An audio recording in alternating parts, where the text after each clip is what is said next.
Hello दोस्तों आपका स्वागत है आपके अपने YouTube चैनल ट्रिनिटी मैथ्स में। दोस्तों हम पढ़ रहे थे दो चर वाले रैखिक समीकरण युग्म और उसका मैंने कम से कम 2 से 4 लेक्चर ले लिए हैं। तो आपको रैखिक समीकरण युग्म बेसिकली बहुत अच्छे से समझ में आ गया होगा।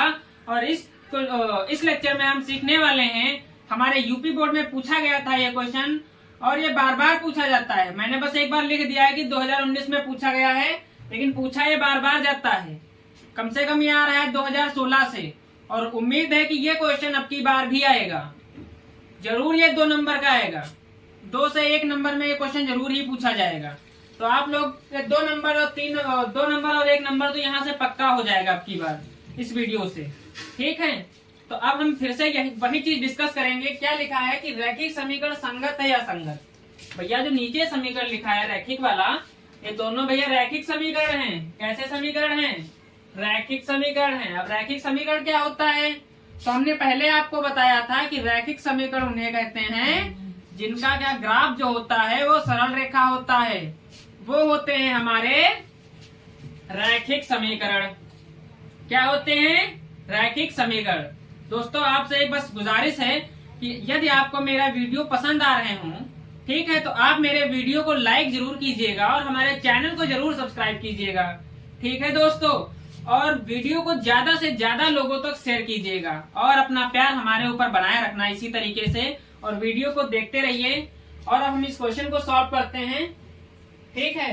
तो जो ये समीकरण लिखा है इसको पहले सही तरीके से हम लिख लेते हैं। यहाँ पर लिख लेते हैं हल। हल मतलब इंग्लिश में कहते हैं सोल्यूशन। अब इस क्वेश्चन को हम क्या करेंगे? सॉल्व करेंगे। क्या करेंगे? सॉल्व करेंगे। तो इसको सही तरीके से लिख लेते हैं। तो ये लिखेंगे 2x - 3y और ये 8 इधर आ जाएगा, तो ये हो जाएगा -8 बराबर 0।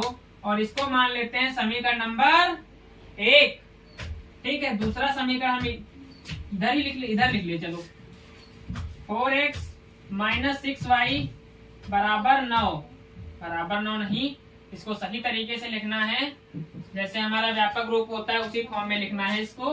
तो यहाँ पर आ जाएगा -9 और ये बराबर हो जाएगा 0 के, और इसका नाम दे देंगे समीकरण नंबर 2, ठीक है। अब वही करना है हमको जो हमारा व्यापक समीकरण था। तो इस वाले समीकरण की हम तुलना कर देते हैं किससे? a1x + b1y + c1 बराबर 0 से, ठीक है। इस समीकरण की किसकी तुलना कर देते हैं? a1x b1y + c1 बराबर 0 से। तो यहाँ से a1 का मान कितना निकल के आएगा? x है तो a1 बराबर 2। b1 का मान कितना निकल के आएगा? -3 आएगा। और c1 कितना होगा? यहाँ पर प्लस यहाँ पर माइनस, तो भैया c1 बराबर -8, ठीक है। अब ये वाला जो समीकरण है, इस वाले समीकरण की तुलना किससे कर देते हैं हम?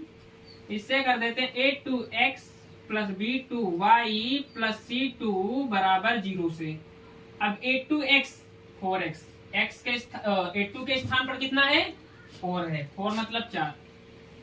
हिंदी मीडियम वाले स्टूडेंट क्या बोलते हैं? 4। सबसे बढ़िया होते हैं हिंदी मीडियम वाले स्टूडेंट। अंग्रेजी में पता नहीं क्या पढ़ा जाते हैं अंग्रेजी मीडियम वाले स्टूडेंट। वो टीचर जो होते हैं बच्चों को समझ में नहीं आता, तो ऊपर से बाउंस मारता है जो हिंदी मीडियम के स्टूडेंट। वैसे हिंदी मीडियम के जो स्टूडेंट होते हैं उनकी इंग्लिश भी बहुत मजबूत होती है। ग्रामर तो पूछो ना कितनी लाजवाब होती है, ठीक है।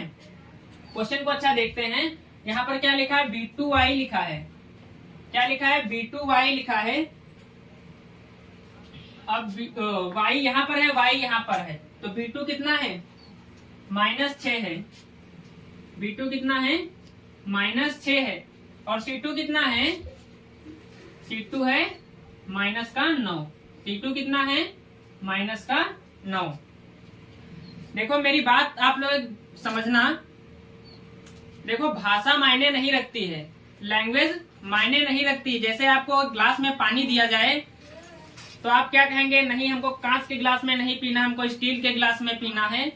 तो जिस तरीके से पानी पीने के लिए ग्लास मायने नहीं रखता है, उसी प्रकार अपने कार्य क्षमता को व्यक्त करने के लिए भाषा मायने नहीं रखती है। चाहे इंग्लिश हो, हिंदी हो, कोई भी लैंग्वेज हो, आपको बस उस लैंग्वेज में बस समझना आना चाहिए, आप चीजों को अच्छी तरीके से समझ लें और डिस्क्राइब कर लें, ठीक है।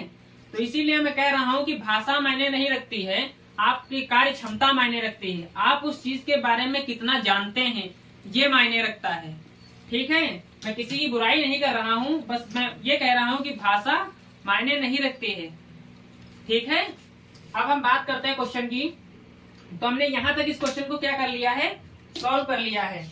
अब हमको निकालना हल कैसा है, संगत है असंगत, तो दोनों का क्या निकाल लेते हैं हम, रेशियो निकाल लेते हैं। रेशियो मतलब हिंदी में क्या बोलते हैं, इसको अनुपात बोलते हैं। क्या बोलते हैं, अनुपात बोलते हैं। तो A1/A2 निकाल लेते हैं। क्या निकाल लेते हैं, A1/A2। तो A1/A2 कितना है, A1 कितना है, A1, अरे भैया यहाँ पे A1 लिखा है, तो A1 है 2, A2 है 4, ठीक है। तो यहाँ से इसको काट लो इच्छा चाहे, तो यह जाएगा 1/2। और B1/B2 निकाल लेते हैं। तो B1/B2, B1 कितना है माइनस का, B1 कितना है भैया, गलत तो नहीं किया, नहीं किया। B1 है -3 और B2 कितना है -6 है। ये माइनस माइनस हो जाएगा प्लस, और 3 करने 3 और 3 दूनी 6, तो ये बचेगा 1/2। C1/C2 का रेशियो निकाल लो। तो C1 कितना है -8 है, C2 कितना है -9, ये कट जाएगा, प्लस हो जाएगा 8/9 आ जाएगा C1/C2 का मान। अब आप लोग इस बोर्ड पे ध्यान से देखिए और आप बताइए कि जो हमने निकाले हैं वैल्यू, ठीक है, क्या तुमको इसमें कुछ बराबर नजर आ रहा है। आपके पास मात्र 2 सेकंड है, आप बताइए क्या इसमें कुछ बराबर आपको नजर आ रहा है, बोलो। तो यहाँ पर ध्यान से देखिए, जो A1/A2 है इसका मान कितना है 1/2 है, और जो B1/B2 है इसका मान भी कितना है 1/2 है। मतलब यहाँ से एक कंडीशन निकल के आई है, क्या निकल के आई है, जो A1/A2 है, यहाँ पर लिख दे, शायद आपको दिख नहीं रहा होगा। तो जो A1/A2 है वो बराबर है किसके, B1/B2 के। मतलब ये भी 1/2 है, ये भी 1/2 है, ठीक है। तो ये दोनों चीजें क्या हैं, बराबर हैं। अब एक चीज ध्यान से देख के आप लोग बताइए, जो C1/C2 है इसकी वैल्यू कितनी है, 8/9 है। क्या ये B1/B2 या A1/A2 के बराबर है, दोनों में से किसी एक के बराबर है। तो आपका आंसर क्या होगा, नहीं है सर। क्या है आंसर, नहीं है सर। यानी कि ये जो है C1/C2 ना तो A1/A2 के बराबर है, ना तो B1/B2 के बराबर है। तो ये निकल के आई है कंडीशन, ठीक है।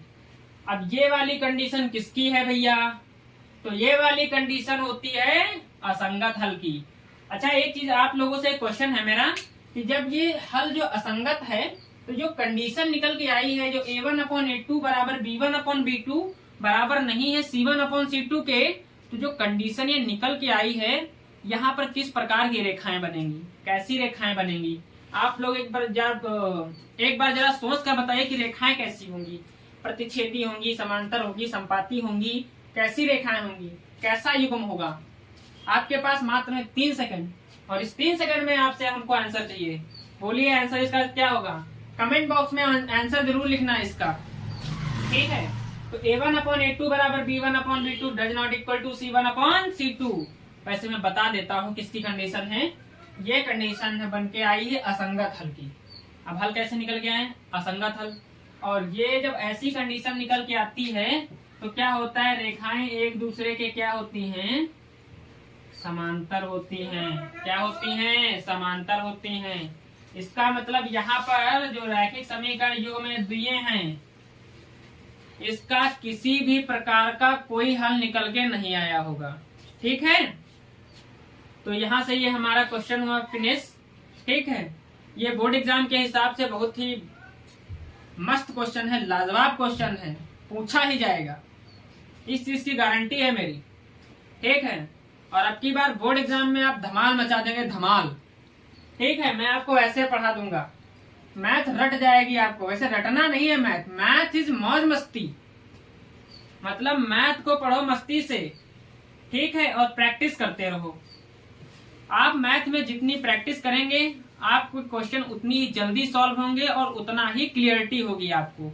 ठीक है दोस्तों, एक चीज ध्यान रखना कि यदि आपको मेरा ये वीडियो पसंद आ रहा हो, ठीक है, तो आप मेरे वीडियो को लाइक जरूर कीजिएगा और हमारे चैनल ट्रिनिटी मैथ्स को सब्सक्राइब कर लीजिएगा तथा अपने दोस्तों को भी शेयर कर दीजिएगा, जिससे आपके दोस्त भी इस लेक्चर का फायदा उठा सकें और वो भी बोर्ड एग्जाम में अच्छा स्कोर कर सकें।